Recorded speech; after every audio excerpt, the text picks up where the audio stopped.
عقل کے گھوڑے دوڑے تو یہ کہنا چاہیے کہ جناب اسپیشل کپڑے اس دور میں ہیں، اس دور میں تو لوگ ٹاٹ کا لباس پہنتے تھے، غریبی کا عالم یہ تھا، بعض صحابہ ایک ایک کپڑے پر پوری زندگی گزار دیتے تھے۔ آج رنگ برنگی ٹوپیاں تو اس دور میں ہیں، جناب والا رنگ برنگے جبے تو اس دور میں ہیں، ایک سے بڑھ کر ایک رومال اور باندھنے کا انداز تو اس دور میں ہے۔ تو پھر جناب اس دور کو افضل ہونا چاہیے، اس دور کو ہونا چاہیے۔ وہ دور کون کیوں افضل؟ جواب آئے گا جناب اس دور کو حضور کی ظاہری زندگی سے نسبت نہیں، اس دور کو تھی۔ یہ نہ دیکھو کہ دنیا کہاں پہنچی، یہ دیکھو کہ مصطفیٰ کہاں ہے۔ مصطفیٰ جان رحمت صلی اللہ علیہ وسلم سے جن کو ظاہری طور پر تعلق حاصل ہوا، اسی لیے وہ لوگ بھی تمام لوگوں میں بہتر ہوئے، اور حضور علیہ السلام نے خود فرمایا خیر القرون قرنی ثم الذین یلونہم ثم الذین یلونہم، بہترین زمانہ میرا، بہترین زمانہ میرا۔ آپ کہہ رہا ہم تو ترقی میں ہیں، نہیں صاحب، ترقی تو اس دور میں تھی جس دور میں مصطفیٰ جان رحمت اس سرزمین پر تشریف رکھتے تھے۔ کیوں تھی؟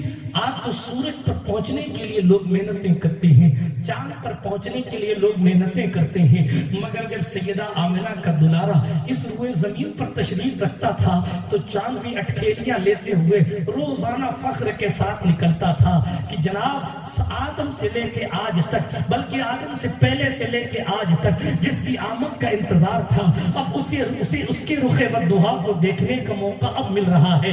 سورج اپنی شعاؤں کو خوبصورت انداز میں پھیلاتا، اور جناب من چلا ہو کر صبح سے لے کر شام تک مصطفیٰ جان رحمت کو دیکھا کرتا۔ وہ اس لیے کہ سورج بھی جانتا آج تک تو ان کے انتظار میں گزارا ہے، ہماری جو روشنی ہے وہ ان کے رخسار اطہر کا صدقہ ہے، وہ ان کے قدمان ناز کے نور کا صدقہ ہے، اس لیے سورج بھی اپنے مقدر پر رشک کرتا تھا۔ خیر برادران ملت اسلامیہ، ایسا نہیں ہے کہ حضور اب نہیں ہے، حضور جس دن نہیں ہوں گے اس دن یہ سورج کا چراغ بجھ جائے گا۔ جب سور پھونکا جائے گا تو منزل کچھ اور ہوگی۔ میں پھر حیات النبی پر گفتگو نہیں کرتا، ابھی میں صرف نسبت کی بات کر رہا ہوں۔ زمانے کو حضور سے نسبت ہوئی تو وہ زمانہ بہتر ہو گیا۔ آؤ یہ ساری چیزیں آپ نے سنی، چلتے ہیں مقام ابراہیم پر۔ جو لوگ گئے ہیں ان سے پوچھئے گا، ایک پتھر ہے جالی سے اس کو محفوظ کیا گیا ہے۔ اب سرکار ابراہیم علیہ السلام سے منسوب یہ پتھر خانہ کعبہ سے تھوڑی سی دوری پر، یہ پتھر سنیے تیزی کے ساتھ، قیمتی بات ابھی بھی قیمتی کر رہا تھا، توجہ کے ساتھ آپ سن تو رہے نا؟ سبحان اللہ کے سبحان اللہ۔ مجھے کبھی کبھی شک ہونے لگتا ہے کہ کیونکہ مجھے گجراتی آتی نہیں، نہ میں کچھی بول پاتا ہوں نہ ہی زیادہ اچھی بول پاتا ہوں، اسی لیے آپ ہاں ہوں سبحان اللہ ماشاءاللہ کرتے رہا کریں تاکہ آپ کے خوبصورت چہروں کو دیکھ کر مجھے یہ اندازہ ہوتا رہے کہ بات آپ کی سمجھ میں بہت شک میں ہے۔ آپ ایسا محسوس ہو رہا ہے کوئی طلاق کا مسئلہ میں نے آپ سے پوچھ لیا اور آپ ڈر کے اس کا جواب دے رہے ہیں، ایسا تو نہیں ہے نا؟ آپ کیوں ٹینشن؟ آپ تو سیدوں کی نگری میں رہتے ہیں، نسبت ہی نسبت ہے، دائیں نسبت بائیں نسبت آگے نسبت پیچھے نسبت۔ اچھا نسبت بھی غوث پاک سرکار کی نسبت، ہاں حضور غوث پاک فرماتے ہیں کسی نے پوچھا بات بیچ میں آ گئی تو سنا دوں، آپ کے مقدر پر خوش ہو جائیں آپ۔ غوث پاک سرکار سے کسی نے پوچھا حضور کوئی آپ کا مرید نہ ہو،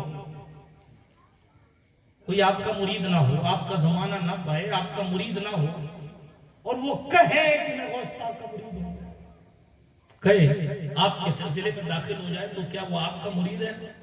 سخی شہنشاہ نے فرمایا بے شک وہ میرا مرید ہے۔ اور کیا فرمایا چونکہ اس نے میری نسبت کو خدا کے دربار میں پیش کیا، اس کے عمل برے بھی ہوئے تو میں اپنے خدا کے کرم پر یقین رکھتا ہوں وہ عمل کو نہیں دیکھے گا، عبد القادر کی نسبت کو دیکھے گا۔ مطلب اس کا مطلب یہ بھی نہیں کہ آدمی بے عمل ہو جائے، کیونکہ یہی غوث پاک فرماتے ہیں جو شخص بے نمازی ہے میں عبد القادر جیلانی اس کو مسلمانوں کے قبرستان میں بھی دفن کرنے کی اجازت نہیں دیتا۔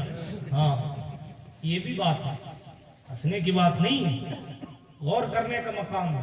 اے شہادت گئے الفت میں قدم رکھنا لوگ آسان سمجھتے ہیں مسلمان ہونا، ایسا تو نہیں نا لوڈو کھیلتے کھیلتے ہی جنت میں چلے جاؤ گے، ہاں ایسا تو نہیں کہ وہ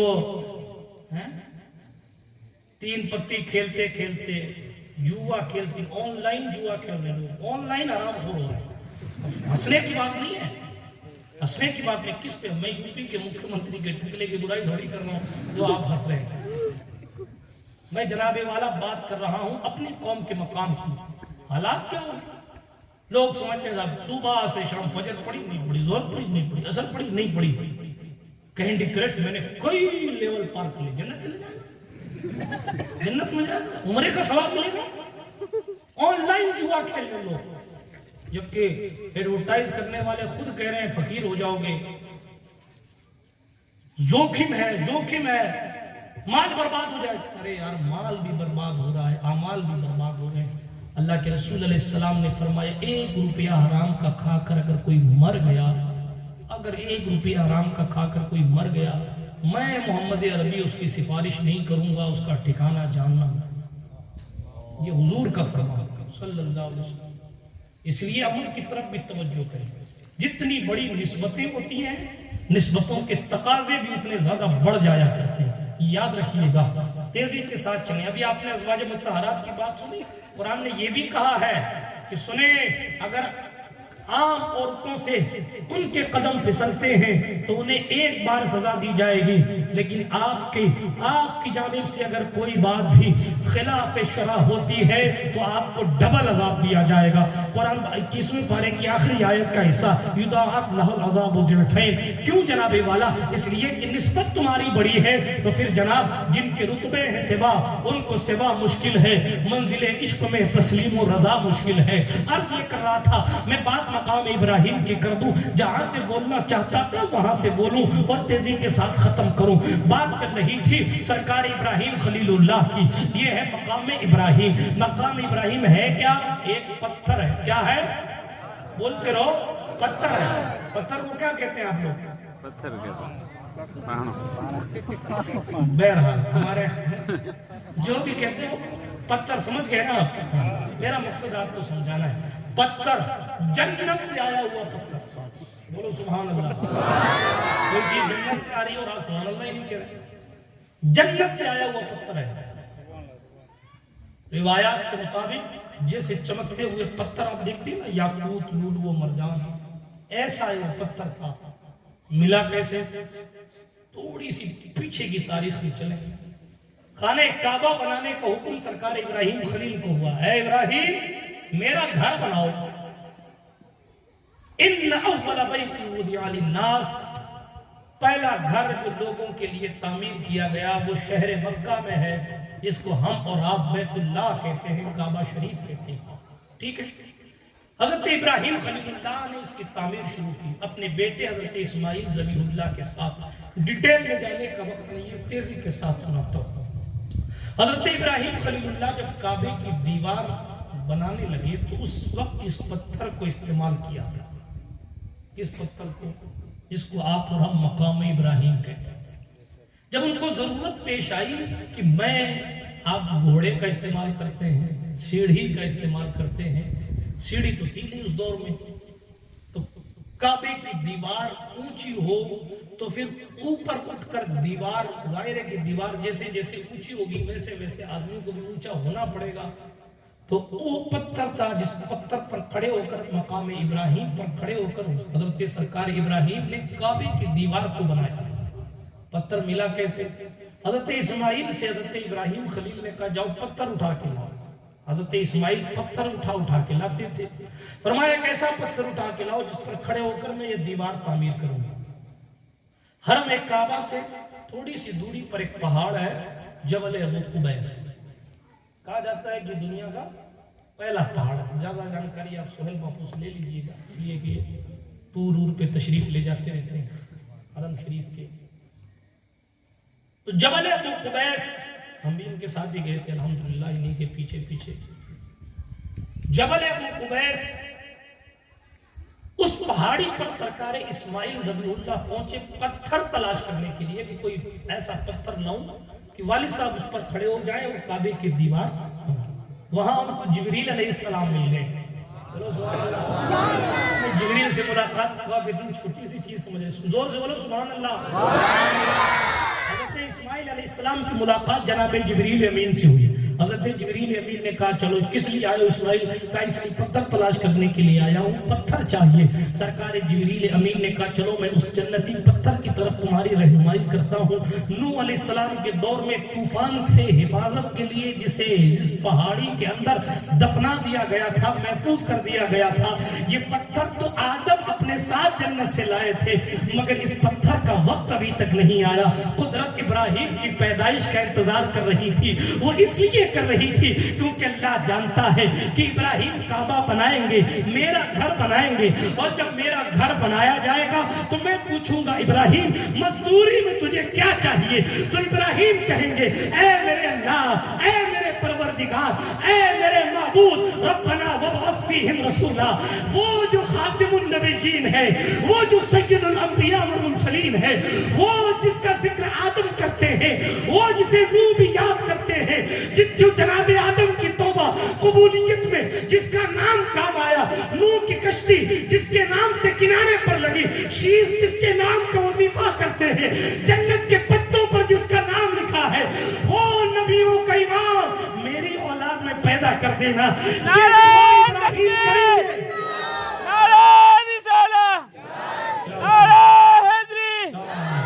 یہ دعا ابراہیم کریں گے. اسی لیے فرشتوں اس پہاڑ کو محفوظ، اس پہاڑ کے اندر اس پتھر کو محفوظ کر دو. جب کعبہ بنانے کا وقت آئے گا، ابراہیم کو تعمیر کا کام سونپا جائے گا. اس وقت اسماعیل جب پتھر لینے آئیں گے، چونکہ نسباً یہ بھی دادا محمد عربی کے ہیں، اے جبرائیل تم جانا پتھر اٹھا کر اسماعیل کو دے دے. یہ کعبے میں لگائیں گے. اچھا صاحب، جنتی پتھر جبل ابو قبیس میں مدفون، 2 پتھر دیے. کہا یہ بڑا پتھر ہے، یہ چھوٹا پتھر ہے.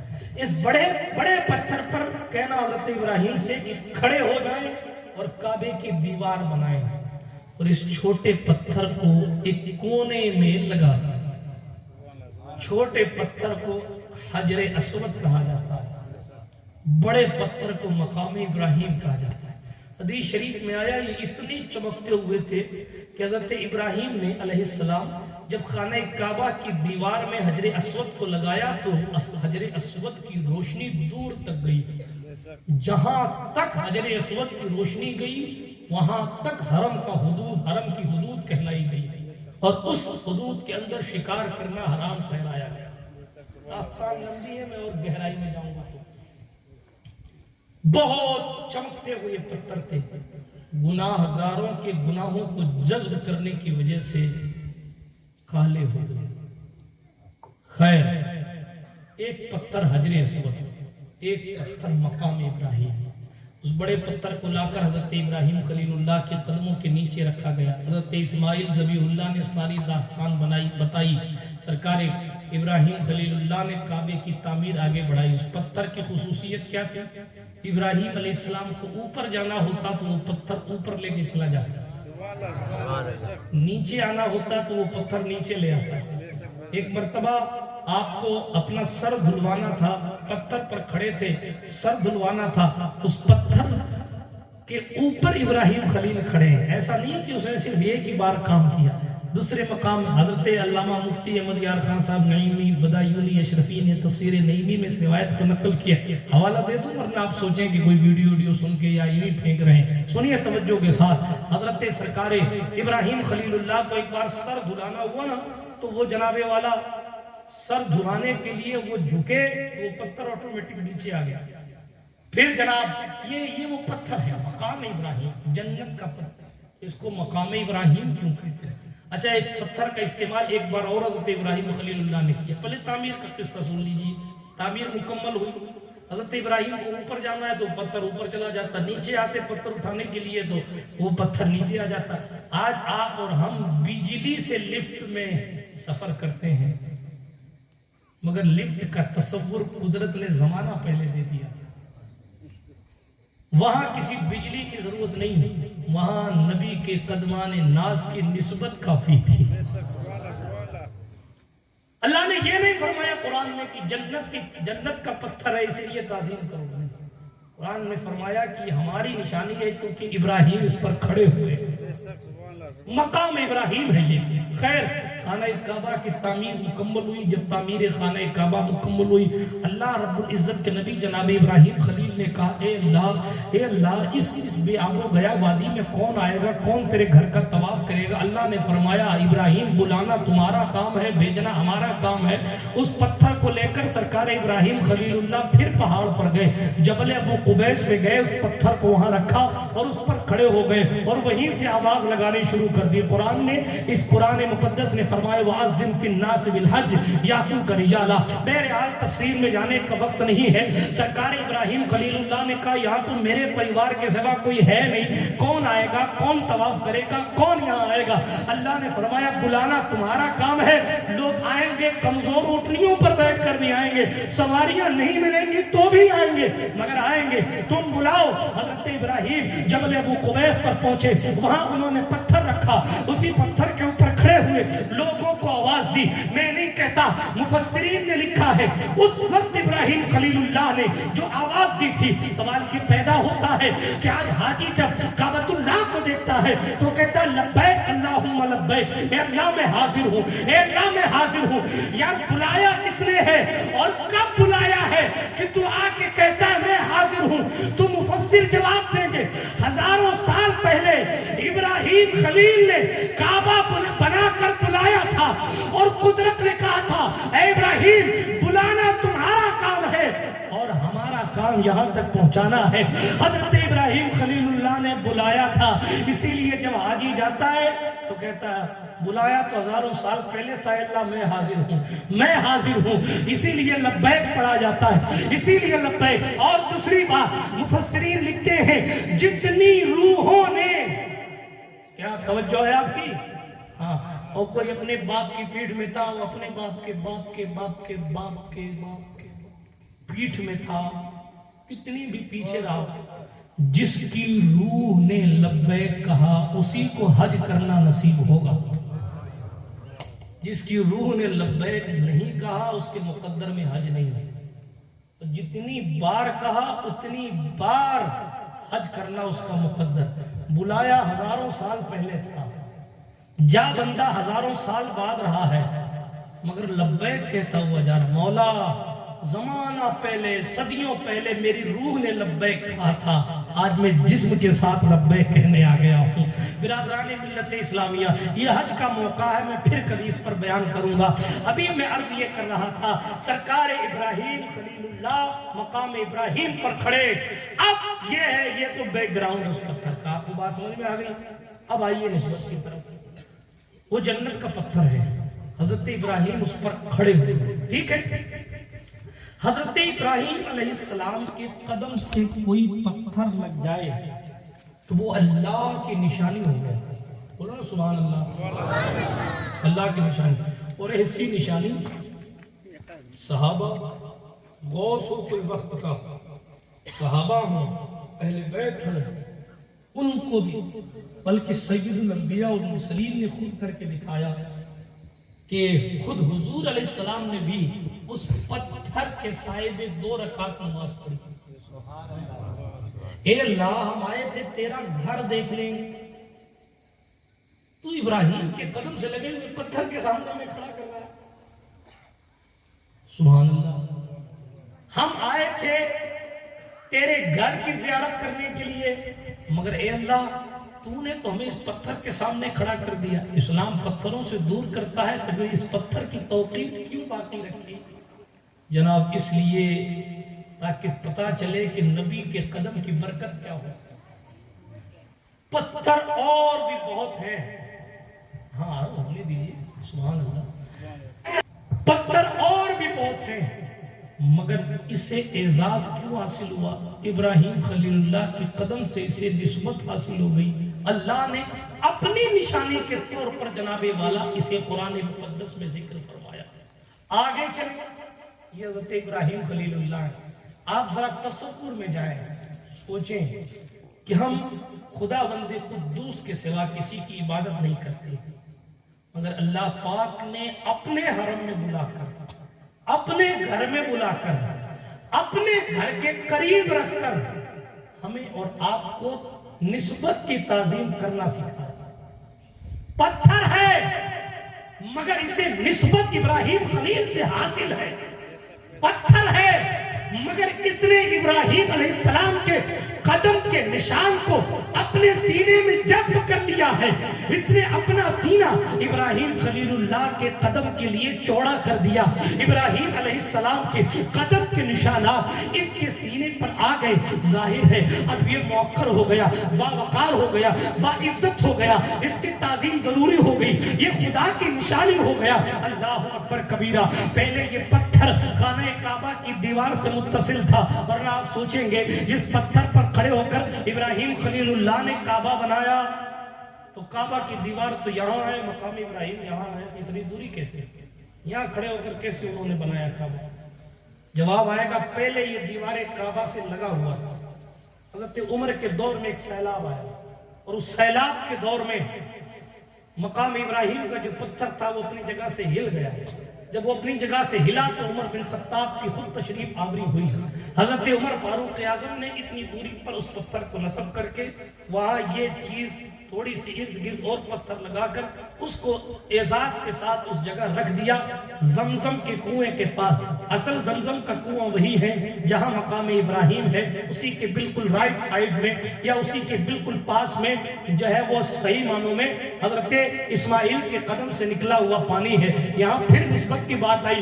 ایک بندہ شفا ڈھونڈتا ہے مگر کسی پانی کو اسماعیل ذبیح کے قدم سے نسبت ہو جائے تو وہ پانی قیامت کی صبح تک کے لیے وہ پانی شفا بن جاتا ہے. کیوں؟ اس لیے کہ اسے حضرت اسماعیل کے قدم کی نسبت حاصل ہے. نسبتیں ایسی چیز ہیں جو پتھروں کی بھی تقدیر بدل دیتی ہیں. ہم اور آپ تو جناب والا پھر انسان ہیں. پتھر کو اگر نبی سے نسبت ہو جائے وہ باوقار ہو جاتا ہے. اس کے پاس نماز پڑھنے کا حکم ہے اور فرمایا نماز نفل پڑھنا آپ کے لیے ضروری ہے.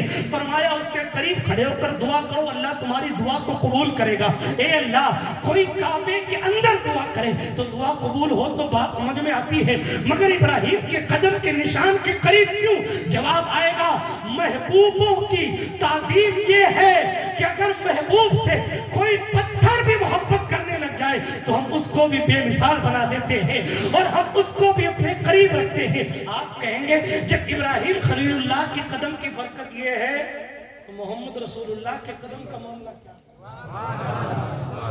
بزرگوں نے فرمایا ہے جب بارش آ کر تھوڑی سی بارش آ کر رک جائے تو یہ سمجھ جائے کہ یہ بارگاہ خداوندی میں مقبول ہو گیا. نہیں سمجھے آپ؟ گجراتی میں سہیل بابو سمجھائیں گے بعد میں. ابھی میں تیزی کے ساتھ میں گفتگو کو ختم کرتا ہوں. کیا عرض کر رہا تھا؟ سوال یہ مقام ابراہیم اللہ نے روشن دلیل رکھی، آیا تم بینات کا تاج پہنایا کہ جناب عبادت میری ہوگی، خدائی میری ہوگی، میرے علاوہ کوئی معبود نہیں ہے، میرے علاوہ کوئی عبادت کے لائق نہیں ہے. اسلام میں کسی اور کی عبادت کی اجازت نہیں ہے. اسلام میں خدا کے سوا کسی اور کو عبادت کے لائق مانا نہیں جاتا. اسلام کی بنیاد لا الہ الا اللہ ہے، یعنی اللہ کے سوا کوئی الہ نہیں، اللہ کے سوا کوئی عبادت کے لائق نہیں. ساری چیزیں اپنی جگہ مسلم، مگر عبادت میری کرنے آئے ہو کرو، مگر تعظیم میرے نبی کے قدم کے نشان کی بھی کرو. جب نبی کے قدم کے نشان کی تعظیم ہے تو نبی کے خاندان کی تعظیم نہیں ہوگی. جب نشان کی تعظیم، نشان کی اور مقام ابراہیم پر باتیں ہو سکتی ہیں، مگر میں تیزی سے آگے چلتا ہوں تاکہ جو بات سوچ کے آیا ہوں وہ آپ کی سماعت تک پہنچاؤں. وہ پتھر ہے، ابراہیم علیہ السلام کے مقام کے نام سے منسوب ہے، کعبہ کی گرد رہتا ہے، جنتی پتھر ہے، جنت سے آیا ہے. نسبت ابراہیم خلیل سے.